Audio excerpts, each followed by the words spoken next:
فۆکەس فۆکەسکردنە لەسەر ڕوودا و حەدەسە گەرم و گرنگەکانی ڕۆژ کە لە هەرێمی کوردستان و پارچەکانی تری کوردستان ڕوودەدات. فۆکەس بە بەشداری خەڵکانی شارەزا و پسپۆرتە و توێی ئەو ئەجەندانە دەکات کە دەستکەوتن یان مەترسی لەسەر کورد دروست دەکات.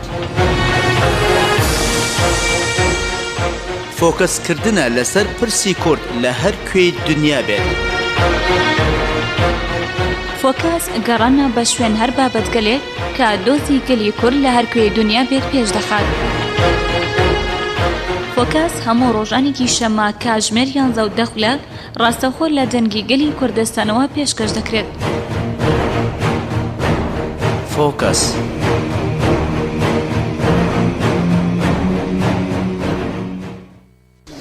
بیسەرانی خۆشەویستی رادیۆی گەلی کوردستان، بەیانیتان باش. من ئەنوور حسێنم، هاتمەوە خزمەتتان بۆ پێشکەشکردنی بەرنامەیەکی نوێی فۆکەس. بەرنامەی ئەمڕۆمان قسەکردنە لەسەر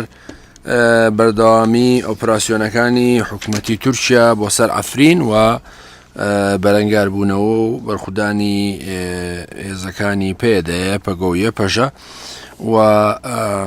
تا دێ بارودۆخی سووریا بەهۆی دەخالەتی وڵاتانی ئەمریکا و رووسیا وەکو دوو لایانی نێودوڵەتی و دەخالەتی ئێران و تورکیا وەکو دوو وڵاتی ناوچەیی تا دێت ڕەوشەکە ئاڵۆزەکەن. هێشتا بارودۆخەکە با بڵێم وێنەیەکی وازحی نەداوەتە خەڵک ئایا سەرنجام سووریەکان تا چەند ئەبنە قوربانی ئەو گەمە ململانە ناوچی و نێودوڵەتیانە و لە بەرامبەریشا سوپای تورکیا لە سەرزاری سەرۆکی تورکیا ڕەجەب تەیب ئەردۆغان و ڕایگەیاندووە کە ئەوان بەردەوامە بن تا داگیرکردنی یا تا کۆنتڕۆڵکردنی شاری ئەفرین. و لە لایەکی تریشەوە هێشتا هەڵوێستی ئەمریکا سەبارەت بە پشتیوانی هێزە کوردیەکان وازح و ڕوون نییە و ئەوەی کە لە سووریا ڕووەدا درێژکراوی سیاسەتی ئەمریکا و رووسیا و تورکیا و ئێرانە لە کۆی منتەقەکەیە، لە تورکیا، لە ئێران، لە سووریا، لە عێراق، لە یەمەن، لە لوبنان، لە بەشێکی زۆری ئەوانە. بەحسێکی تری قسەکردنمان تایبەتە بە هەڵبژاردنەکانی عێراق لە وابڕیارە لە 12 پێنجی ساڵی ئەم ساڵدا هەڵبژاردنەکانی عێراق بەڕێوە بچێ و ئەم هەڵبژاردنانە بە پێی هەندێک ئامار نزیکەی 6,000 کاندید کێبڕکیانە لەسەر ئەو هەڵبژاردنانە و بە پێی ئامارەکان نزیکەی 63 قەوارەی سیاسی و 25 هاوپەیمانی بەشدارن لەو ململانیانەدا و هەندێک ئەڵێن ئەو هەڵبژاردنانەی داهاتوو عێراق هەڵبژاردنێکی پڕکێشە و گرفت دەبێ، هەندێکی ژەڵێن ڕەنگە چانسی عێراق بەرەو باشتر بەرێ و لە ئەوە لە حاڵەتێکدا پەیوەندیەکانی نێوان هەولێر و بەغداد لەو پەڕی خراپیدایە. لە لایەکترەوە ئەوەی کە بەحسێکی بابەتێکی تری دیدارەکەمانە ئەمڕۆ غیابی هێزە چەپەکانە لە ناو ئەم لیستەیە کە زۆر کەم ئەبیندرێت یا با بڵێم هەر ئەوەندەی هێزە ئیسلامیەکان و هێزە قەومیەکان باڵەدەستن لەم لیستانە و لەم هەڵبژاردنانە و کاندیداتۆرەکانیان هێزە چەپەکان غایبن. لەم بارەیەوە بۆچوونی جیاوازەیە کە هەندێک گەڵێن هێزە چەپەکان لەبەرەوەی باوەڕیان بەم هەڵبژاردنانە نییە، پیان وایە هەڵبژاردنێکی شەفاف و هەڵبژاردنێکی تەندروست نییە، بەشداری ناکەن. هەندێکیش پیان وایە هێزە چەپەکان لەلایەکە منسەجیم و یەکگرتوونین لەسەر تاسەری کوردستان و عێراق و لەلایەکی تریشەوە پێگە و نفوزی جەماوەریان نییە. لە هەرحاڵدا زۆر هێزی تریشەیە کە پێگە و نفوزی جەماوەری نییە بەڵام بەشداریان کردووە و ئێمە بۆمان گرنگە کە بپرسین بۆچی تا دێ بزوتنەوەی چەپ و کرێکاری و هێزە ڕادیکاڵ و هێزە سوسیالیست و کرێکاری و کۆمۆنیستەکان لە کۆمەڵگای کوردستان و لە کۆمەڵگای عێراقا پاشەکشیان کردو بەرامبەر بە ئەو ئرتیجاعی کە بە تایبەتی لە عێراقای بینی کە هێزی شیعی و سنی هێزی ئیسلامی باڵادەست و توانیویانە تەواوی گۆڕەپانی سیاسی عێراق کۆنتڕۆڵ بکەن. کۆی ئەم قسە و باسانەمان ئەمڕۆ لەگەڵ بەڕێز کاک عوسمان حاج معرف سکرتێری کۆمیتەی ناوەندی حیزبی کۆمۆنیستی کرێکاری کوردستان. کاک عوسمان بەخێر بێ. زۆر سپاس بۆیەوەش. زۆر سپاس. پێم خۆشە با لە ئەفرینەوە دەست پێ بکەین. حتمما ئەوە بە هەڵوێستێکی وەکو حیزبێکی کۆمۆنیست و ڕادیکاڵیەوە حتمما ئەوە بە وەکو لایەنە ئینسانیەکەی تەسەوەرەکەم وەکو لایەنە حیزبیەکەشی ئێوە پاڵپشتی لەو بەرخودانەیە لەو تێکۆشانەکەن بەرامبەر بە داگیرکردنی بۆ دایکردنی سوپای تورکیا دەستی داوەتێ بەڵام ئێمە جگە لەو مۆزوعانە گەلە کۆمەچیەکە بینین لەسەر ڕۆژ ئاوای کوردستان یعنی لەلایەکە لەسەر ڕۆژی ڕابردوو بینیت حکوومەتی چیک دەستگیرکردنی ساڵە موسلیم و خەریک بوو تەسلیمی تورکیای بکەنەوە بە ئاڵوگۆڕێکی بازرگانی یا بە سەفقەیەکی تیجاری و ئەمریکەکان هیچ قسەیەکیان نەکرد لە کاتێکا میدیا جیهانیەکان ئەڵەن چیکێکێکە لە بنکەسەرێکەکانی CIA و مخابراتی ئەمریکی و لە هەمان کاتە سوپای تورکیا دێتە ئەفرین و ئێران بێدەنجیەکە و لەلایەکتریشەوە رووسیا ئاسمانی سووریا واڵاکە بۆ فڕۆکەکانی تورکیا بۆ بەردومانی خەڵکی مەدەنی و بێدیفاع ئێوە پێتان وایە قازانجێکی وڵاتانی ناوچەیی و نێودوڵەتی چ رووسیا ئەمریکا چ تورکیا ئێران لەوە هەیەکە لەوە زیاتر خەڵکی سووریا خەڵکی ئەفرین ببنە قوربانی ینی دەستکەوت و ئیمتیازێکەوان ئەیچنەوە لەم بینەیە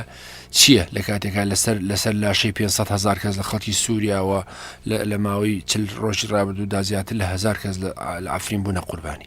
ئەم سەرەتاوە بڵێم کە ئەم مقاومەی کە لە ئەفرینە هەیە من لە بەیانی حزبی کۆمسیڵی کرایە کوردستان ئیشارەمان پێوە کە مقاومەیەکی ئینسانی و دروست و ئەبێ پشتیوانی لێ بکرێت کە مقاومەیەکە کە خەڵکی هاتوۆتە مەیدان شەڕەکە لە هەر هێزێک ئیداریم شەڕاکە ئەوە باسێکی درە بەڵام خودەوەی کە خەڵکی ئەفرین و خەڵکی ناوچەکە کەوتونە بەرامبەر ئەو هێزە درندانی و فاشیانی کە دەوڵەتی تورکیا نردوی بۆ ئەو ناوچەیە و بە مەبەستی جێبەجێکردنی سیاساتێکی خۆی و ناوچەی و نێوتنەوەی جێبجێکا لە چەشمەکێشی نێوان وڵاتانی زلهێزی دنیاە بەڵام ئەم واقعەتی ئەم مقاومێش شتێکی مهمە و پێویستە هەموو پشتیوانی لێ بکەن وە نەهێڵین یا بە ڕێگای دروست بگرینە بەر ئاعترازات بگرینە بەر لە هەموو شوێنێکە لە جیهانە کە ئەم شەڕە ئەم هێرشە درندانەی تورکیا بەری پێویگیری ئەمە وەکو سەردا بەڵام واقعەتی ئەم شەڕی کە ئێستا لە ئەفرینە هەیە ناوچەکەیە لەسەر سنوورەکانی سووریا هەیە درێژەی هەمان ئەو چێشمەکێشەیە کە لە ناوچەکەیە لە ناوچەی ڕۆژهەڵاتی ناوەسە بە تایبەتی دوای ئەو سیناریۆ شەڕ ناوخۆیی کە لە سووریا ڕوویە و بوو کە بوو بە چێشمەکێشی وڵاتانی زلهێزی دنیا بە تایبەتی مەسەنەکە بینین لە هەتا لە خودی هاتنی داعشیشەوە کە مەسەن داعش هێزێ بوو هاومەنەتمەنتەکەی گرت بەڵام سیرەکەی لە رووسیا بەجیا ئەمریکا بەجیا وڵاتانی هاوپەیمانانی هەردوو لای بەجیا کەوتنە ناو ئەو مەیدانە و چۆن تەوازن خوای خۆیان یا بڵێن بەماناکەی هاوسەنی هێزی خۆیان لە مقابلیەکە ڕاگرن مەسەن تاگەر ملاحەزەکەی دانیشتەکانی ئەستان و دوای بۆ جنێف هەمووی کە چۆن ئەم زلهێزانە ئەم شەڕەکەن و لەکوێ ئەیانێت تەوافقەکەن ینی شەڕەکە شەڕێکی جیهانیە شەڕێکە کە زلهێزەکانی نیان خۆڵقانویانەوە کولی لە ئەمریکا ئەوێ کۆنتترۆلی ناوچی ڕۆژهڵاتی ناوڕاستکە ئەو دەستکەوتانی کە هەیەی یا پاشەکشی پێکراوە نەهێڵێت میگەڕێتەوە بەڵام لە هەمان کاتە رووسیا وەکو دەوڵەتێکی تری زلهێزی دنیا هاتنە ناوەی بۆ پاشەکشەکرد بە سیاستەکانی ئەمریکا ئەو هێزەکانی خۆی لەو ناوچانیان وان لە مەسەن دەخالەتی لە ئێران دەوری لەگەڵ تەوافقی لەگەڵ ئێرانە بگرێت تەوافقی لەگەڵ وڵاتانی ترا بگیرە و وجودی هێزە عسکەرێکی لە سووریا پاشەکشی بە ئەمریکا کردووە ئەم معادلەی ئێشە کۆتایی نەهاتووە ئەم هاوکێشەیە و بەشێ لەوەی کە سووریا رووسیا ئیسراری کرد لە سەروی کە بێ ئەسەد بمێنێتەوە ئەمە ئیدامە هەیە زەربێکی گەورەی لە سیاسەتی ئەمریکا بۆ مانایە ئەمریکا دوای ئەوەی دوای نەمانی داعش و بڵێن یاخو زەعیفکردنی داعش لە ناوچەکەیە داعش ماوە هێشتا هەر هەیە بەڵام بە معنایەوەی کە زەربێکی گەورە لە داعشە و رووسیا دەوری بوو ئەمریکاش بە جۆرێک بە تایبەتی هەتا بە تایبەتی دوای ئەوەی کە حکوومەتی عێراق و بە هێزەکە کوردیەکان بە پشتیوانی بە دەوری ئەمریکا توانێن لە مووسڵە داعش دەرپەڕێنن ئەمانە ئەوزاعەکەی گۆڕی بەڵام رووسیا ئەوێ ینی ئەم تەوافقەی رووسیا ئێران تورکیا بۆ هەتا بێدەنیان لە هێرشی تورکیا تا نەخشەی هجومی تورکیا کە بیانۆکەی پاراستنی حدودە بیانۆکەی پاراستنی لیانە لە پەکەکە بە حسابەتی ناوخۆی خۆی پارێزی کەمە بیانی شەڕەکەی بەڵام ئەسی شەڕەکە منێ ئەسی شەڕەکە دەور و پشتیوانی رووسایە بۆ گۆڕنی معادلە بە قازانجی خۆی ئەمە واقعەتەوە لەو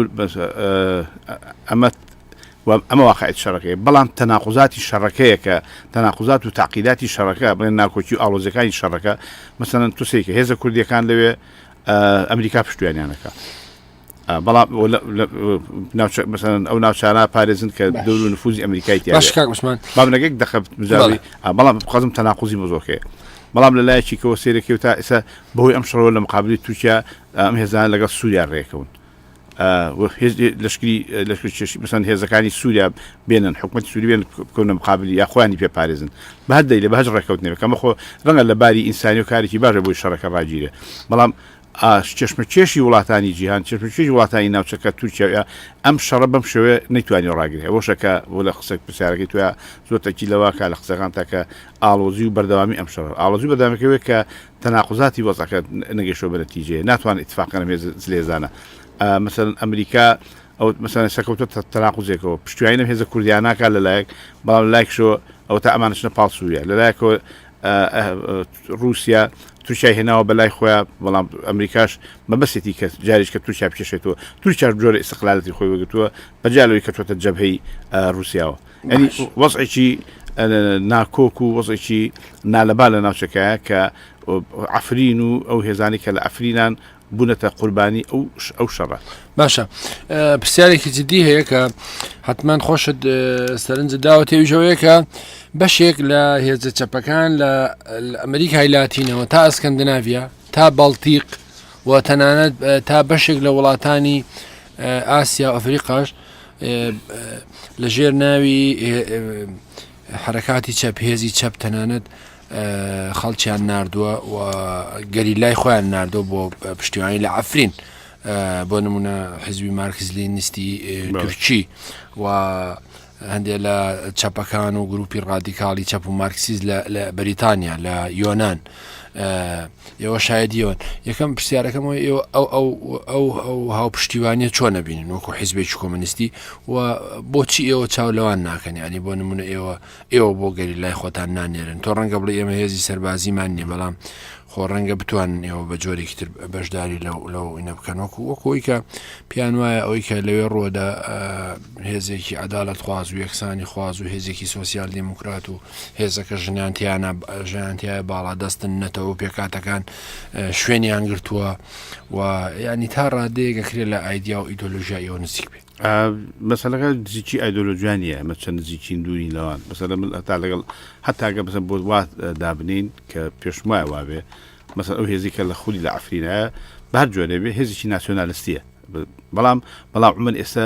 لە مقاومەیەکە لە بەرامبەر دەوڵەتێکی فاشیست تورکیا مقاومەیەکە بۆ دیفاع لە ژیان و گوزرانی و خەڵکە بە پاراستنی ئەمنێتی و خەڵکە لەو شوێنەمە پشتیوانی لێکین و پشتیوانیشمان کردووە ئەوەی کە ئێمە پتوانی شەڕکەنا شەڕنەکەین و بەسێکی ترا هێزوانەیە هێزمانی بەڵام لە تەواوی وڵاتانی دنیاوە هەتا بە بەیانیە هەتا لە بەشداری تەزاوراتەکانە ئێم بەشێکی دوور ئەساسیمان بینە لە ئەوروپایە لەو ئەترازاتانی کە کراوەنی حزبی ئێمە تیا بارزە هەم بە بەیانێکی هەم بە حزوری هاوڕێیان لە ئەوروپا هەم ئەترازاتانی کە لە بەرامبەر سەفارەتەکان ناکرێ وەستانەوە لە بەرامبەر ئەم هێرشەی تورکیا ئەم شەڕە بووەسێ يعني أصلي مشكلة مثلا كذا أصلي مطلب كا ناوتشيك الحدودي ك هر كسي تياجي كردا عربة كسي كان ديانتي تيكيتها بونة قرباني جنجك تايبد نبوان جنجك علاقي بوهلومرجي سياسي وكل خزقان بيرش إشارة بيا كلنا ناوتشكيا ولا تاني زي الدنيا تركيا ما بس سياستي خويه بشيء أويا كتحديد خاوي كأوي إسفادة لم هلومرجبك أو هزاني كمعارضين أو معارضاني كمثلا شوكو بكاكي لاوازيبك ضربي لي بابا ناوي لدان لهذي تورستوانا بلام بينس واقع إشارة مقاومة خلق مقسم عليك وإيش ما تأكل تأكيد كمو كلا طاي تظاهر كان أوروبا شد أستراليا وأمريكا كندا إمكو هزك وكو حزب شيء كومونيستي پشتیوانی لەو مقاومەی خەڵکی ئەفرینەکەین باشە ئێوە بۆ نمونە بۆچی ناکرا ئێوە دەست پێش شەریکاری جوواکەنیانە حیزبی کۆمونیستی کرێکاری کوردستان تۆ کارێکی وا بکەن کە هەوڵتاندایە گوتارێکی هاوبەشی هێزە چەپەکانی کوردستان و عێراق و ئەوی کە لەم منتقەیان کۆکەنەوە بۆ پشتیوانی لە ئەفرین هەرکەس بۆ خۆی بەیان نامەیەک دەرەکەوە شوێنیچکە هەروکۆم پرسیاری تۆ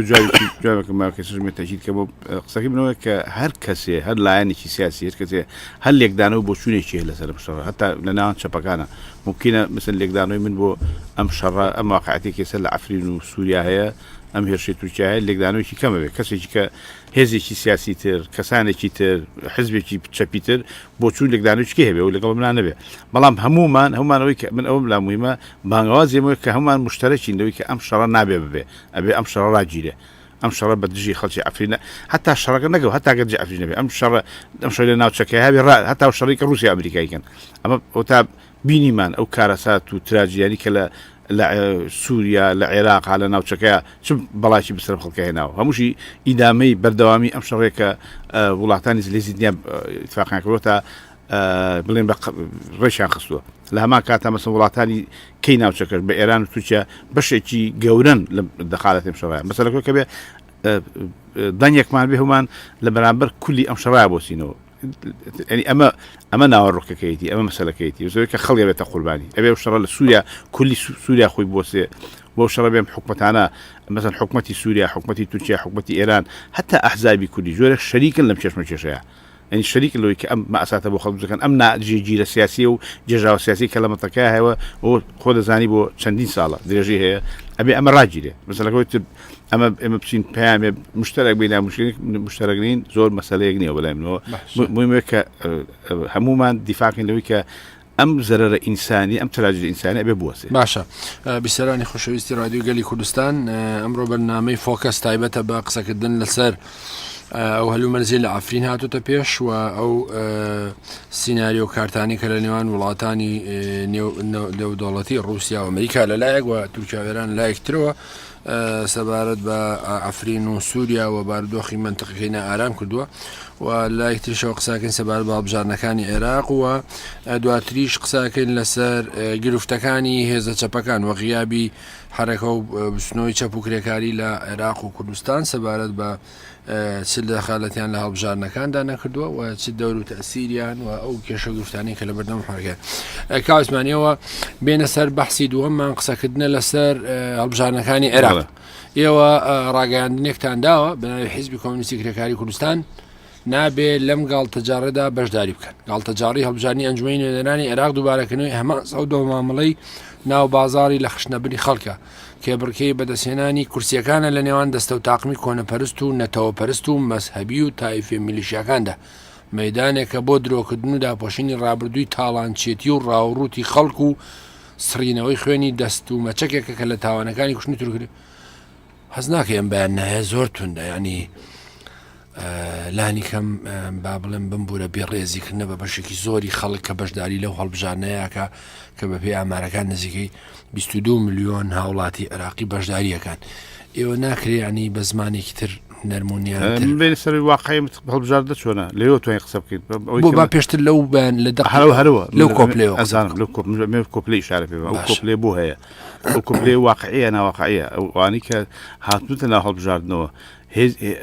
هەمووی مجموعەیە هێزی میلیشیان کە تائیفین کە قەومین کە مەسهەبین هەڵبژێنەرن ناتوانن نوێنەرایەتی کولی خەڵکی عێراق بکەن کەسێک هاتووە نوێنەرایەتی شیعاکە کەسێک هاتووە نوێنەرایەتی جەمع هاتوون بڵێن لایەنێک هاتووە نوێنەرایەتی کوردەکە کە لاری قەومی عەرەبیەکە لانی فڵان جهەتی ئیسلامیەکە مثلا لە حەجی شعبیش بیگرە لە کام ئەو هێزە ئیسلامیانی کە هەن ئەمڕۆ سەبەبی یەکێکن لە سەبەب ڕئیسەکانی ئەو مەئەسات و کارەساتانی کە لە ناوچەکەیە هەیە ئەو ئەمانە ئەین هێزی میلیشیا و ئینتیخابات بەڕاستی گاڵتەجاڕیە ئەین شتێک شارمان پێوە تاکە لەگەڵ نظامی پەرلەمانی نین لەگەڵ عموماً بەڵام مەسەلەن هەتاوی ئەوروپا ئێمە ڕێگەی ڕزگاری بەشەریەت نییە ئینە وەزعەکە ڕێگە ئیستیقرالی تیا بەشتی دەوێت هەتا تەعبیرمان کردووە کە ئەم ئینتیخاباتی کە ئێستا لە عێراق ئەکرێ و پێش هەتا ئەوەی ئەوروپاشی شەرمەزار کردووە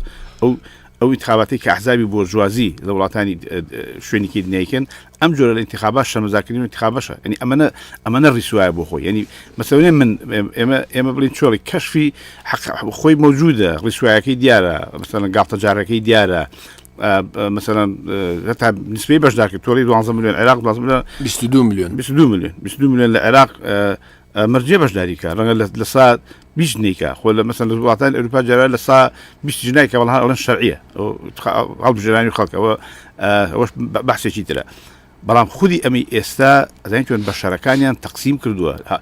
ئێمە شتێک تۆ زانیتون عێراق ئەبێ لەسەر ئەساسی هاوڵاتی بوون تعریف کرێ هەتا کوردستان هەت شوێنێکی دنیا لەسەوەی کە نەگەوەی کە ئەمە شیعەیە و ئەوە سوننەیە و ئەمە حەجی شەعبیە ئەوە ئیسلام ئەوە مەسیحیە و ئەوە یەزیدیە خۆی قبوڵێتی هاوڵاتیانی عێراق ئەم دابەشبوونیان قبوڵە ئەمە دوای سیاسەتی ئەمریکا ئەمە پیادە کراوە دوای سیاسەتی ئەمریکا جا هەموو تۆ لە هەر دنیا لە شوێنێکی مەسەلەن سەر وڵاتی وەکو سویسرا ئەڵمانی تایە فەڕەنسی تایە ئیتالی تایە ڕۆمانی تایە نهاتون سویسرا بەشکەن لەسەرم ئەساسانە و پەرلەمانەکان لەسەروان تەقسیم بەڵام بۆ تۆ هەمیشە بەراوردی من بەسم بۆ نمونەی بە سویسرا هەر شوێنێک بۆ بەراوردی عێراق بە شوێنێکی لە هەر شوێنێکە بەم شێوەیە ئینسانەکان بەشکەن ئەو وڵاتە ئەبێ ئەم هەموو وڵاتێک نەگە عێراق هەر شوێنێکی هەتا کوردستانیش نابێت لەسەر ئەساسی نەژادی قەومی تائیفی شتێکە بەڵام نابێت شتێکی ترە ئەمانە وەکو شەخین هەن بەڵام ناکەمە سیاست بێ ناکە تۆ عێراق بەشکی لە نێو ئەمانە ئەمە سەبەبی ڕئیسی ئەو جێژاوە سیاسیە ئەو نائستقرارە سیاسەیە تۆ ئەکەوێتە معادلاتی سیاسیەوە کامیان ئێستا شیعە هێزی هەیە شیعە دەسەڵاتی ئەو بێتە هێزی یەکەم بە پێی قودرەتەکەی بە پێی مساعدەی ئێران بە پێی پشتیوانی ئەمری بە هەر تەریقێ بەدەستی نابێ پارتی دەوری هەیە لە شوێنەکە ئەبێتە هێزی یەکەم بەڵام تۆ دەوڵەتێ دامەزرێنی دەوڵەتەکە لەسەر ئەساسی هاوڵاتی بوون بێ هەمومان تعبیر عربیەکەی هەممان مواطنی ئەم شوێنین هەموو هاونیشتمانی لێرە ئەژین نابێ فەرق لە بینی منە هەبێت کە کورد لەگەڵ عربێکا بێ لەبەرەوەی کە ئەو زۆرە کابێ انتخاباتە ئەو زۆرتر بێ بۆچی ئەمە چیە لەبێ لەسەر ئینتیمای دەوربینێن ئیشکردنە بۆ لەو وڵاتەیە چەند ئەتوانی مەسەلەن بڵێ وەزعێکی سیاسی مستەقر ڕاگری ئەو تا سێرێکی انتخابات هەیە بەڵام انتخابات کراوە هێزە کوردەکان لە پەرلەمان عێراقان بەڵام هێزی حەرجی شەعبی هجومی کرد لەسەر کوردستان کوشتاری کرد یعنی چی تۆ دوای ئەوە گاڵتە جارەکە لەوە دوای کوشتارێکی زۆر لە تووس خورمات و کەرکووکە تۆ بڕی بەشداریکە لە هەڵبژاردنە ئەمە چمانایەکە ئەمە ڕیسوایی ئەمە گاڵتە جاریە بەڕێ من کوردستان بە معنایەک بۆ خۆی عەمەلەن واقعەن جیابۆتەوە ناتوانانی جارێکە بیرکەیتەوە بە عێراق و ناتوانانی جارێکە بگەڕێتەوە بۆ عێراق 25 ساڵە ئەمان دەسەڵاتی سیاسین کوردستان هەلومەرجی سیاسی تایبەتی خۆی هەیە خەڵکەکەی جۆرێک ژیانی تایبەتی خۆی هەیە لەباری سیاسی لەباری ئابووری لەباری اقتصادی لەباری کۆمەڵاتی جیابۆتەوە لە عێراق هەتا بە زۆریش بینوسێنەرەوە بە عێراقەوە نابێ یعنی غەدرێک ئەم هێزە سیاسیانەیکەن هەمویان هەتا پارتی کە ڕفراندۆمەکەی کردبێ هەوڵێ بوو بە حسابەوەی دەوڵەت دامەزێنێ ئێستا بە زۆر ئەیانوێ کوردستان بچێنەوە بە عێراق ئەمە هەڵەیەکی سیاسی مێژوویی گەورەیە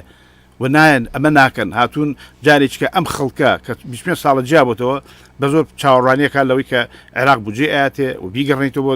سیاستی ئەو وەبچی لە پەرلەمانەکەی ئەوە ئیشکەی بەڕێی من نەکێچێتی پارتی ئەو هێزانش کە تازە دروست بوون ئەوەی کە بەرهەم ساڵحە ئەوەی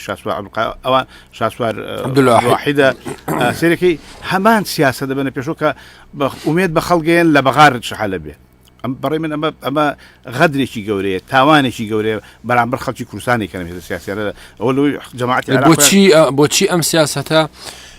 تەرویج بۆم سیاسەتە هەنیان ئەم سیاسەتە بەرەو پێشە بن ئەو بزوتنەوە تازانە چێ هاوپەیمانی چێ جوڵانەوەی هێزی تازە بەرەیگەل پێی کۆمەڵایەتی تازەنینەوەوانە نەبەر هەم تازەیە نە شاسوار تازەیە بزوتنەوەی لە مەدا و مەجار لە دائیرەی هەمان بزوتنەوەی ناسیۆنالیستی ئیسلامیەکان و لەو تەفەکوورانە جوڵێنەوە تا مەسەڵەن بابەجان شاسوار لەگەڵ مەلاو ئیسلام ڕێکەوە لەگەڵ هێزی ئەو پەڕی ناسیۆنالیست ڕێکەوە لەگەڵ ئەوانە دەزەخات دەسەوە بناوی ئەسەن نەوەی معلوم نیە معناکەی چیە نەوەی نوێ چێ عمرە چیە تۆ سیاسەتی تازە هێنی یان نەوەی نوێ هیچ شتێکی کەنیوێکی سەیرە هیچ معناهێکی نییە بۆ خەڵک بتوانێت بسم بوو کە مانایەکی نییە و وازەح نییە و ڕوون نییە و بەڵام خۆشیان سیاسەتی ڕوونە سیاسەتی ڕوونە بەڵام ناوەکەی تەسمیەکەی سیاست باشە وەختی ئەم خەڵکەم گەڕێنێتەوە بۆ بەغا ناو تەسمیە ڕوون نەبێت چۆنێکرێ فکر و ئایدۆلۆژیای ڕوون بێ لە چوارچێوەی هەمان سیاسەتی ئەحزابی یەکێتی ئەو هاتوون نەقد لە یەکێتی و پارتیەکرێ باشیان ئیش نەکردووە بە حساب ئەم باش ئیشەکەی چیە ئەوانە گەڕن بەخات تۆش چیتەوە بەغا تۆش لەگەڵ عەبادی ڕێکەوی تۆش توێ بچیت ناو پەرلەمانەوە ڕێ پەرلەمان نەبوو بەرهەم نەبوو شاسوار نەبوو یەکێتی و پارتی نەبووی هێزێکی پەرلەمانی عێراق ڕێگەی چارەسەری وەزی کوردستان نییە کە لکاندنەوەی جێگیرتنی وەزی سیاسی دامەزرانی دەوڵەتێک ئەبێت دەوڵەت لە کوردستانە دامەزرێ ئەم دەوڵەتێک بێ چی بێ ناسنامەکەی چی بێ علمانی بێ و لە ماکاتە غێرە قەومی بێ دەوڵەتەکە دامەزرێن دایمەزرێنێ پارتی چۆنێ خۆی ئەگەر بوو بە هێزی یەکەم بچێ ئەوە دامەزرێنێ ئەگەر چی بە هێزی یەکەم چی ئەوە دامەزرێنێ ئەگەش هەر جەمعێکی تازش ئەگەر ئەنی ڕێکی ئەوەیە بێ کوردستان پارتی دەوڵەتێکی بنەماڵەیی عشیرەتی هاوشێوی سعودی بەدارە دایمەزرێنێ کە نای دای نامەزرێنێ بەسمێ ئەو ساتە بێ ئەوە شەڕی خەڵکە لەگەڵ ئەو دەسەڵاتە سە خەڵکی کوردستان نازانن شەڕ لەگەڵ چێ بکەن ئەو تا خەڵکی کوردستان نەخسۆتەوە هەمویان بە ئۆپۆسیۆنەکە و بە شاسوار و بەرهەم و بێژێتی و پارتی و حتا بەشێ لە چەپەکانش کە ئومێدیان بە انتخاباتەیە خەڵک لە چاوەڕوانی ئەوەیان ڕاگرن هەلومەرجی سیاسی کوردستان لەگەڵ بەغایە بگونجێ موژیان باتێ معاشیان باتێ و ڕێکەوتنێ بکەن کە ئەمەش کە 25 ساڵە ڕێ نەکەوتون بەتەمان لە هەڵبژار ناڕێکەون وەزی عێراق خۆی لە کوردستان نالەبارترە حزبی داوە خۆی لە ناو خۆیان لە ناو چێشمە چێش و شەڕان مالیکی و عبادی ڕێناکەون جعفەری لەگەڵان ڕێناکەوێت هێزەکانی کە ئەمانە ئەدای چۆن هێزی میلیشیا هێزی تائیفی ئیسلامی هەمیشە شەڕەکەن بۆیە ئەمە انتخابات نییە ئەمە گاڵتە جاڕیە گونا حامەناوبنی انتخابات متچە لەگەڵ انتخاباتی پەرلەمانیانیم لەگەڵ شورا و دەسەڵاتی دەور و دەسەڵاتی خەڵکام شتێک بێت دامەزرێ دەور و دەسەڵاتی خەڵک بێ من ئەم هێزە سیاسیانە هەمویان چۆن یەکێتی پارتی لە ماوەی 25 ساڵی پێشووترە تا ئێستا خەڵکیان بێ ئیرادە کردووە ئەمەی بەرهەم ئەوانش ئیدامەی ئەوەیە بەرهەم و شاسوار ئیدامەی بێ ئیرادەکردنی خەڵکە لە بۆلانانی دەوری خەڵکە خەڵک دەنگیاوە جیابێتەوە خەڵک دەنگیاوە کوردستان جێگیر بێ خەڵک دەنگیاوە دەوڵەتێ دامەزرێ جا تۆ لەگەڵی نیت کەفی خۆیەتی ئەبێت تۆ دیفاع لە دەنگی خەڵکە بکەن هیچ کەسێ ناتوانێت بڵێ ئەو دەنگە واقعی نییە بوو بەسەر نەوەکو انتخاباتەکانی پێشوو چلۆی کە انتخاباتە لە قسەکانی توێ هات من لێەوە ڕەبزی ناکەمەوە کە تەزویرەکەن نائیکەن چۆنی هەموو لە هەموو دنیا شتانە ئەبێ مثلا نەزیه نییە ئەوە بەڕێی خۆی ئەسلی ئەم انتخاباتە ئەم انتخاباتە تەقسیمکردنی دانیشتوانە دانیشتووە کەمە خەتەرە ئەو بەردەوامی ئەو نائستیقرارە سیاسیە کە لە ناوچەکەیە ئەوە لە حربی خەلیجەوە لە هەڵبژارنەکانی کوردستانیش هەر بە هەماشیەوە دابش بۆ بەسەر حیزبی ناسیۆنالیست و حیزبی ئیخراپیان ئیسلامی هەروەی کە ئەوواکەن تۆ چ مۆدێلێکی هەڵبژاردن بەڕێوە بچێت بجارە پێشمەش مەسەلە هەڵبژاردنێ کە تۆ چ ئەنجدایەکە هەیە بۆ دامەزرانی ئەوەی کە بۆ مەڵین ئەوێت دەوڵەت هێ دامەزرێ لە شوێنەکە بێت کە علمانی بێ غیرە قەومی بێ لەسەر ئەساسی هاونیشتیمانی بوون ینی بەشەرەکان تەقسیم نەکەن ئەمە تورکمان و ئەمە کووردە و هیچی بەسن کوردستان هەتا کوردستان کوردی تێ عەربی تێ ئەگەر کەسێکی لە سلێمانی ئەژی و خۆی دانیشتوانی ئەم شارەی و بە عەربی قساکە هەتاگە بێتە ڕئیسی حکومەتەکە چییە نابێ مەسەڵ نەبوو ئەوەی کەم دایناوە ئەبێ ڕئیس کورد بێ و پارتی بێ یا بێ یەکێتی باشە ڕۆڵی لەو بارودۆخەنە هەموارەی عێراق لەو هەموو قەیرانە سیاسی و فکری و ئایدۆلۆژی و عشاری و ئەوی کە جەنابەت باست کرد ڕۆڵی ئێوە چییە وەکو بچنەوەیکی چەپ وەکو بچنەوەی کۆمونیستی و کرێکاری ڕۆڵی ئێوە چییە ئێوە حقەتێکم شاری پێم کە لە توانین بڵێ لە دوای نەویەکە و لە کوردستان و تا لە دوای مەسەرەن ڕوخانی حکومەتی باسەوە سیاسەتی وڵاتانی بەس سیاسەت یا استراتژیەتی ئەمریکا لە مەنطقەیە تەدمیرکردنی ئەمە وەختی خۆی وەستاین لەبارکە ئەمریکا حکومەتی عێراق نابێ بڕوخێنێ خەڵکی عێراق بێ بیرروخێنێ ئەگەر ئەمریکا بیرروخێنێ عێراق بنەما ئابوووریەکەی بنەما کۆمەڵایەتەکەی هەلومەرجە سیاسیەکەی ئەشێوێ تێگەچێوە نایەتەوە سەرتایم و ئیشکردن تیا ئالۆزە بێ سیناروی تاریک ڕۆیان لەم شوێنەیە ئەبێتە شەڕی هێزە تائیفی و قومیەکان و فعلا ئەوەی کە ئێمە پێشبینیمان کرد و تەڕحمان کرد ئەمە ڕوویە ئەمە مجتەمەعی بردە دواوە ژیانی ئەرکتان بەس تەشخیصی ڕووداوەکانە بێ بەڵام ئێمە ئەنوا سیاستمان هێنایە پێشەوە مەسەڵەن بڵین بۆ نمونە لە خودی مەناطقی جنوبە باسی مقاومەمان کردو هەڵمان ناوە مقاومە بکەین سەر نەکەوتین بۆمان نەکراوە مەسەن لە کوردستانە باسی پی تابێت لە 95 وتان کوردستان ئەبێت جابێتەوە دەوڵەت دامەزرێ و حرەکەیەکمان بەڕێ خست کە ڕفراندۆم کرێ سەری نەگرت دوایی ینی ئمە سیاستمان بووە و ئیشمان بۆ کردووە بەڵام لەناو ئەم جێژاوە سیاسیە لە معادلاتی سیاسیە بە پێی هاوسەنگی هێزی ئێمە نەمانتوانێت و کارە بەرینە پێشەوە جایتر هەم هەلو مەرجەکە زۆر بارگرانی لەسەر ئێمەش لەسەر خاتە تو ملاحەزە بکە هاوڕێنۆر ئەنی حتا خەڵک لە ئاعترازەکانی لاوازە حتا خەڵ مەسەن تا کرێکار ئاعترازەکەی لاوازە حتا ئەوەی کە مەسەن ئەوەی کە شاری جوسمانی میلیۆنێک کەسی تیا 2000 ناڕزایەتێکە جۆوەکە ناجوڵێنێ ئەنی بەڵام ئامادەی ئەنی خەڵک وای بێ ئیرادە کراوە ئیشکردن قورسە لە وەکو ئۆپۆسیۆنێک ینی ئۆپۆسیۆن بەڵام ئەو خەڵکانی کە خۆپشاندانەکان وێنە سەر شەقامیش بریتینین لە کرێکاران و زەحمە جێژان تێکە بابە تێکەڵە هەموو کەسی بەسمەوەی ڕۆڵی ئێوە کەم ڕەنگە لەم خۆپشاندانە هەین لە هەموو ئەترازەکە بووین بەڵام ئەوە بەڵاسەیەکە ئەو ئەترازاتانە کافی نییە ئەو ئەترازاتانە بێ زانی چۆنە مەسەن پێشوەخت باری ڕێخستنەکەی لاوازە باری دەوربینەکەی زاوە ئێمە هەین هیچ کافی نییە دەوری ئێمە دەوری هەر کەسێکی کۆمەنیت هەر کەسێک دیکەی دیعایچە بکە ئەبێت دەوری ڕەهبەری لە ناڕزاتیانە بینێ و بتوانێت ئیدامی پێبا بتوانێت ڕێکی خا بەڵام وەکوتم واقعەتی ئەو هەژمۆنی کە ئەحزابی ناسیۆنالیزەتی ئەحزابی ئیسلامی هێتی بەتایبەتی لە کوردستانە هەژمۆنی زیاتر ئەحزابی قەومیە بەس ئەحزابی چەگارن ئەحزابی چەگارن و میلیشیان و کۆنتڕۆلی کۆنترۆلان کرد و ئینتخاباتەکان هیچ نییە بستانۆ لە بەرامبەر ئەمەیە هەتا ڕاگررتنی ئەمۆزە ناجی سیاسی یەشێتی پارتی ئەو تا خەڵکیان ڕاگرتو کە خەتای ئەمان نیە خەتای عەبادیە بەڵام خۆشیان دەسەڵاتدارن خۆیان حاکمن خۆیان هەموو شتێکیان بەدەستە و معلومیش بووە تا پارەیەکە وەرێگرن معلومی چۆن سەرفێکە پرسیارێکی جددی هەیە کاگوسمان کۆمونیزمی کرێکاری بچوتنەوەیەکی دابڕا و لە گشت چینی کرێکار پێک نایەنێ و بەرژەوەندی جا لە بەرژەوەندی هەموو چینی کرێکاری نییە جیاوازی بەرنامەی مارکسوان لەگەڵ باقی بچنەوە حیزبە کرێکاریەکان لەوەدایە کە یەکەم لە خەباتی چینایەتی هەر وڵاتێکدا کۆمونیزمی کرێکاری ئاڵای یەکێتی و بەرژەوەندی هاوبەشەکانی کرێکارانی سەراسەری جیهان بەرز دەکاتەوە باش ئەگەر وایە ئێوەکو حیزبی کۆمونیزمی کرێکاری کوردستان بۆچی نەتانتوانیوە ئەم چینە زەرورەی کە پێویستە بۆ سەرکەوتنی شۆڕش بەرمانە ئەوەی بەرنامەی مافسی دروستە بام پرسیارەکەم لە جەناب بۆچی ئێوە هەوڵتان نەداوە ئەم چینی کرێکاری کە لە کۆمەڵگای کوردستانە لە عێراقە ئێوەکو دوین حیزبی کۆمونیستی کرێکاری عێراق و کوردستان بۆچی نەتانتوانیەوە ڕێکی بخەن بە پێچاوانەوە چینی کرێکار لێرە هەست بەبوونی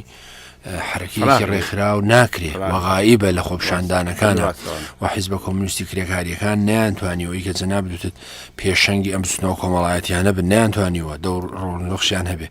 پێدانوانی ئێوە بەس گلەیی یەکەن بەڵام خۆتان نەتانتوانیوە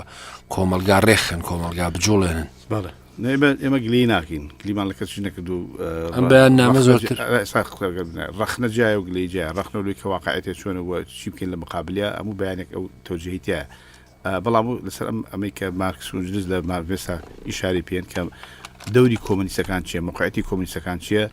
ئەوە بۆ هەموو دنیا بۆ کۆمونیستەکانی هەموو دنیا کە ئەبێ ڕابەری خەباتی چینی کرێکار بکەن بۆ شۆڕشی سۆشیالیستی ئەمە وەزیفەیەتی جاب کردوێتی نەیکردووە چەند چۆتە پێشەوە مهم بوونەکەت ئەوە وجود دەکەت بێ ئەمە تعریف یەک نییە بۆ حزبی کۆمونیستی کرێکاری عێراقی حزبی کۆمونیستی کرێکاری کوردستان تعریفێکە بۆ هەموو ئەحزابێکی کۆمونیستی لە هەر شوێنێکردنیان دروست بێ لەسەر ئەساسا ئەو مارکس ئەمەی داڕشتووە کە کۆمەڵگەی سەرمایه‌داری شەڕی نێوان کرێکار و بۆرژوازیە کرێکار و سەرمایه‌دارە کۆمەڵگەی سەرمایه‌داری ئەبێ هەڵوەشێتەوە ئەمە نەتیجەیەکی واقعی کۆمەڵگەیە کە مارکس پێگەشتووە شتێک نێکە مارکس دای نابێ مارکس نهاتووە ئەمە دانێ ئەبێ وابێ ئەو هاتووەڵێ کۆمەڵگەی سەرمایه‌داری کە هەڵوەشێتەوە بە شۆڕشی کرێکاری ڕۆشێتەوە کۆمیسەکان دەرانێت کە ئەم شۆڕشە ڕێخن ئەبێ ئامرازی دەستی چینی کرێکابن بۆ ئەو شۆڕشە ئێمە بەم شێوە هاتوین جاوە چەند ئەکرێت چەند مەسەن خۆ تۆگە حسابیکەی شۆڕشی ئۆکتۆبەر بە بەرشەفەکان کردیان بەڵام دوای شکستیانە کۆمەڵی پاریس کرا چەپەکانی وەختە کردیان شکستیانە ئەمە شەڕە ئەمە شەڕی مجتەمەعە شەڕی من نییە شەڕی فەردی من وەکو کۆمونیستە نییە شەڕێکە لە تەواوی کوورەی ئەرزیا شەڕی کرێکار و سەرمایه‌دارە بە کەی ئەگا بە نەتیجە چۆنە هەتا بەدەدی مەسەلەن مەسوعە تا حتمیش نییە کە ئەم شەڕە ئیلا ئەبێ سەرکەوێ ممکنە سەرمایه‌داری ئەمەنە بە قوڵێ کوورەی ئەرزی ناوبەرێ هەم بۆ نموناڵم بەڵام واقعەتی کۆمەلگا ئەبێ ئەم باشە ئەبێ سەرمایهداری هەڵەشێتەوە باشە قەزم مەبەسم ینی حزبی ئەوی کە تۆ بێ لۆمە یا ئەمی تۆ هەر کەسێک گلی بکە بۆ ئەمەتان نەکردووە وەسیفەکەی ئەمە ئەوەیە کە بۆ بکەین ئەمە نەچۆتە پێشەوە بمان بەڵام هەر ئەبێ هەرە بێ ئەو بکەین و ئەو ئیشە ئەو شەڕە ئەدا بۆ شەڕە هەیە مەدای ئێمەش وجودمان هەیە وهر حزبێکی کار حزب ئێمەش نبین حزبێکی کۆمونیستی کە دروستەکە جەماعەتێ ئەبێ بڕامی شە بکە جامە کەیس چۆن سەریخا چۆنی باتە پێشەوە ئێتەوە ئەنوا مەسائلی ناو کۆمەلگە و وجودی حزبەکە و ڕاهبەرەکەی و هەتا ئەترازاتی کرێکاری بۆ خۆی وجودی باشە لێرە توانین پرسیارە جدیەکەەوە یعنی پرسیاری خەڵک ڕۆڵی ئێوە وەکو بچنەوەی کۆمونیستی کرێکاری وەکو بچنەوەی چەپ غایبە لە ناو کۆمەلگای کوردستان و عێراق وایە ئێوە بەشێکی ئەو بەرپرسیارەتی ناکەوێتە سەرشانی ئەنی گلەیی بۆ نمە گلەیەکی دۆستانت پێ بڵێ میشەقام هەڵە ئێوە بە قاعدە و قەواعیدەوە لە ئەوروپا دانیشتون چۆن کۆمەلگای کوردستان و کۆمەلگای عێراق لە ئەوروپا ئەگۆڕدرێ پێویستە ئێوە لە ناو واقعەتەکەی بن بۆ ڕێخستنی کارگە و بچنەوەی کرێکاری بچنەوەی کۆمەڵایەتەکان دووشت فەرەقین یەکەمێنەوەی کە کەسانە لە ئەوروپا دانیشتن و ژیانی خۆیان اختیارکردووە و هەر جۆرە بیرەکەنەوە ناو ناسواسەکانشە لە ئەوروپا هەیە لە ئیسلامیەکانشە لە ئەوروپا هەیە هەڵبەتە ئەوە ژیانی فەردەکان خۆیان ناو کۆمیسەکانشە هەیە یەکێتی کەسی لە ئەوروپا ئیسلامیەکان لە کەسان لە ئەوروپا پارتی کەسی لە ئەوروپا ئەوە اختیاری بەشەرەکانن بەڵام یەکێتی نیشتمانی یا پارتی لە کوردستانە هەیە حزبی کۆمیسی کرێکاریش هەیە و تامل لێرە قیادەکەمان لێرێ بەڵام کەسانەکەن لە چەند کەسێکتە هەر کەسێ بێ کامینەتە چۆن کەمینەی ڕاهبەری حزبی کۆمونیست لە کوردستان ڕاهبەرێکی لێرێ بەڵام لەم هاوچەشە سیاسیە ئێمە تەقیمەکە بە چۆن بکەین لەم هاوچە سیاسیە ئێمە نین کرێکاریش نییە هەتا مشتەمەشتە لاوە وی کۆتن بێ ئیرادەیان کردووە لە ناو هاوچەشەکە زەعیفین بەڵێ زەعیفین ئەمە واقع دوای 20 ساڵ ئیشکردنیش حزبی شووی 70 ساڵ چۆتە ناو ئەچێتە ناو هێنان و بردنیم تەوافقی لەگەڵ حزبەکانە ئەو موقعی نەماوە مەسە ئەو موقعی کە بێ شۆڕشی کرێکاری ڕێخا ئەو وەزیفەی بە خۆی دانەوە زۆرتر چۆتە دووە باوەڕەکە بەنفوذی لێمە زیاتر بێ حزبی کۆمیسی کرێکاری کوردستان و عێراق ئەم وەزیفەی داناوە و ئەم شەڕە ئەوێ بکە یعنی یاخود ڕابەری ئەو شەڕە بکە شەڕەکە هەیە من دروستم نەکەم بەڵام خودی شەڕەکە خۆی شەڕێکی کە بزن بۆی بە کرێکار لە مەیدانا بێ کرێکار ڕێکخراو بێ و کرێکار ناڕزایەتەکانی بەقوت بێ واقعی عێراق و کوردستان سەیری کە زۆرێک فەزای سیاسیەکەی ئەوەی لە قاڵب باوە هێزی میلیشیا مەحدودی کردەوە ئەمە واقعەیەکە خۆ مەسەن لە ئەوروپا ئەمەش نییە مەسەن نقاباتی کرێکاری هەیە بەڵام کۆمیسەکان بەقوت نیە باشە بۆچی یەکەم سەرنج چییە لەسەر حیزبی شیوعی عێراقی لەگەڵ ئیتلافی مقتەدا سەدر لە هەڵبژانانە لەگەڵ هەر کەسێکا بیکە بەشداگرنی لە انتخاباتەکە باش نییە تعریفی کە من پێ لەسەر انتخاباتەکە کرد ئەزان باش نییە بەڵام ئیتلافێک لەگەڵ مقتەدا سەدری ڕەوتێکی ارتجاعی ئەو مەسەزای چۆنە حزبی شیوعی قەت نەیتوانێت لە خلالی هیچ ڕێکەوتنەوە خۆی بەخۆتکە هەرگیز ئەوی کە لەگەڵی ڕێکەوە بەخۆ دەکە ئێمە لەگەڵ چێتی ڕێکەوین بەخۆت نابین یەکێتی خۆی هێزی خۆ ینی شتیوا مەسەکەوە مشتێکی وا ممکنە ئەگەر بتوان ئەگەر مەسەزای چۆنە ممکنە بە معنایەک ممکن ئێمە لەگەڵ هێزەکار ڕێ بکەین بزانین بەمە بزوتنەوەی کرێکاری یا کۆمەنیستی هەنگاوێک ممکنە ئێوە لەگە کۆمەڵ ئیسلامی ئیتلافێک بکەن ڕۆژێ لە ڕۆژان پێم وانە ناکرێت لەگەڵ ئیسلامیان ئێمە هیچ کاتێ لەگەڵ هیچ هێزێکی ئیسلامی وەکو هێز ئەفرادێک باوەڕیان بە عەقیدەیان ئیسلامی لەگەڵ ئێمە ڕوشیاوە مەسەلەن شێع زەدین و نازانم چەند کەسانی کە چونەتە ناو چەپەکانەوە و کۆمەڵی شۆڕشی ڕێزەقەشە کرێ بەڵام وەکو هێزی سیاسی زەحمەتە بتوانین لەگەڵ هێزی ئیسلامی ئەجنداگەی معلومە هەتا معتەدلەکانیشیان ئەو خۆ مەسەلەن ئوردوگان معتەدل بوو تا بەڵام دەرکەوت کەچی ئەوانی کە دیفاعن لەوە مەسەن خەتێ هەبوو لە کوردستانە مستەقەفین بوونیا بەعدە چەبوون کە هێزی ئیسلامی معتەدل هەیە معتەدی شتێک نییە وجودی بێ نای معتەدی بێ دەورانێکی سیاسیە وای باتە سەر ئەم هێزە واڕاتە پێشەوە ئوردوغانێکێکە لە معتەدلانە بورسی هیچی باشە ئێوە بۆ بیرتان لەوە نەکردەوە لەگەڵ حیزبی کۆمونیستی کرێکاری عێراق و حیزبی شیوعی کوردستان و هەندێ حرەکاتی کرێکاری و چەپ و حەڵقەی سەقافی هەن لە کوردستانە بۆچی باموتان ئێوە بیر لە ئێتلافی کوالیسیۆنێک ناکەنەوە لە کوردستان ئێتلاف چێ ینی هاوپێم ینی لانی کەم بۆ ئەو بارودۆخیکێتە پێشەوە بۆ خطابێکی هاوبەشتان وە لە خراپترین حاڵەتی شاو خۆ دەڵێ بۆ هەڵبژارنێکی پەرلەمانی نهاتۆتە پێشەوە کە بڵین ئێمە بتوانین کارێکی وە بکەین ئەو کارە بە قازانجی بنە پێشەوەی حرەکەیە بێ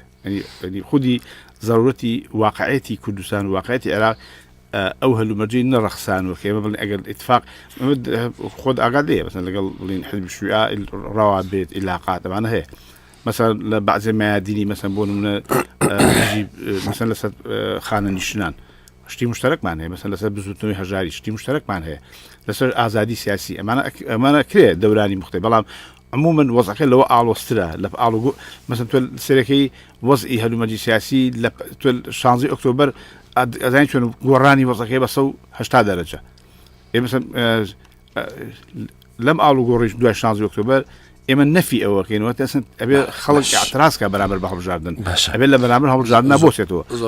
شوێکی ڕێکەوەی لەگەڵ ئەوانە سپاس دەکەم تۆ ئێمە کاتی بەرنامەکەمان تەواو بوو تۆگە قسەیەکت مابێ ئەرەوەی کە من تاکی دەکەمەوە داواکەم کە خەڵکی کوردستان فریوی ئەم هەڵبژاردنە نەخوا دوایان هەڵبژاردنە نەکەوێت ئەم هەڵبژاردنە گاڵتەجاڕیە هیچ دەستکەوتێکی نابێت بۆ خەڵک لە سلبیاتی زیاتر لە هەوڵدان بۆ گەڕان و کوردستان بۆ عێراق کە ناکرێت وی هیچێکێ لەم هێزە سیاسیانە دڵسۆزیە بخەڵکەنی لە ڕێگەی ئەم انتخاباتەوە معلومە کە هەتا هێزە تازەکانیش ئەیانەیە چارەنووسی ئەم خەڵکە چارەنووسی ژیانی ئەم خەڵکە جارێککە بیبەستنەوە بە ئایندەیە کە نامەعلومە بەرەوچۆڕە لەبەر ئەو هێزە سیاسیانە لێوە دەکەم زۆر سپاس بیسەرانی خۆشەویستی رادیۆ گەلی کوردستان بەرنامەی فۆکەس کە تایبەت بوو بۆ قسەکردن لەسەر ئەفرین و ئەو سیناریوانی کە نێوان وڵاتانی زلێزی ئەمریکا و رووسیا و ئێران و تورکیا بەڕێواچێ قسەمان کرد و سەبارەت بە هەڵبژاردنەکانی عێراق و تێڕوانی حیزبی کۆمونیستی کرێکاری کوردستان لەو بارەیەوە و هەروەها قسەمان کرد لەسەر غیابی حرەکە و بچنەوەی چەپ و کرێکاری لە عێراق و کوردستان کە کەم ڕەنگ بۆتەوە لەم بەرنامەیە سپاس بۆ بەڕێز کا عوسمانی حاجی معروف سکرتێری کۆمیتەی ناوەندی حیزبی کۆمونیستی کرێکاری کوردستان کە بەشدار بوو تا کاتێکی تر سپاستانەکە ماڵتانە.